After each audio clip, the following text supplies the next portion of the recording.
everyone, welcome back to the Hevsel Times, where we discuss various topics from politics to demography. Today, we'll be explaining the reasons and the consequences of the 2017 Women's March, the most fierce women's rights event of the preceding decade and the biggest public demonstration that the US has ever seen in its history. But first, we need to give information regarding the preceding protests and laws so that we can better perceive the driving force behind this great event. Well, if you're ready, let's hop on to the topic.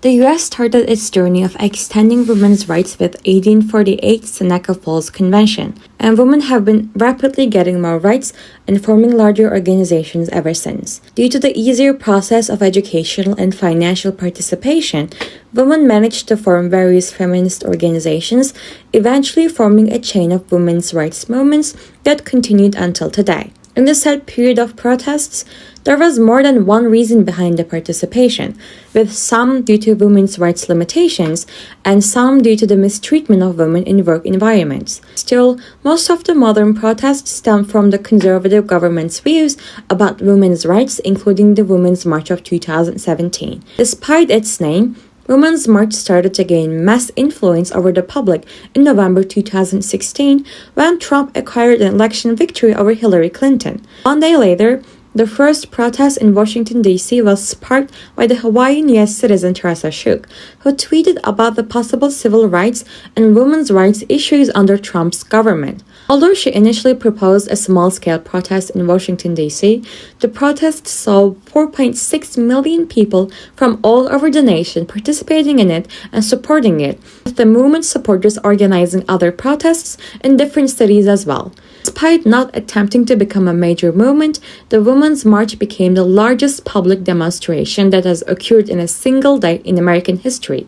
Protests were mostly clustered into cities in the process, with Los Angeles having approximately 750,000 protesters, the highest number nationwide. In addition, other cities like Washington, D.C., New York City, Seattle, Chicago, and Boston all had more than 100,000 participants as well. The movement did not stay in the U.S. though, as it eventually spread out of America's borders and became an international protest, with 400,000 more people from all continents organizing international protests. More than 670 international events were held overall, and the event became an unforgettable part of women's rights history. Now, we probably are curious about other reasons behind this protest, as such a large-scale event needs to have more driving forces behind it to occur. Well, one of the initiating factors behind the event was Trump's quotes and tweets since 2005, where he commented regarding women's rights and civil rights movements that most of the movement's supporters found offensive. While emphasizing this, most protesters suggested that the movement wanted to keep women's rights functional. On the other hand,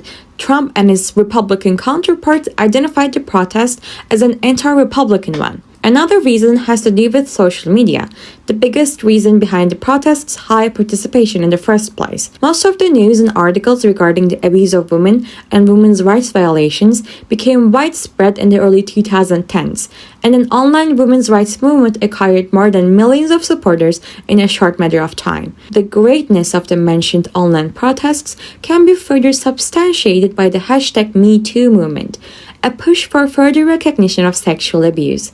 Since such events managed to gain millions of supporters, a political discussion regarding the topic was enough to spark the fire for such an influential and well-organized event.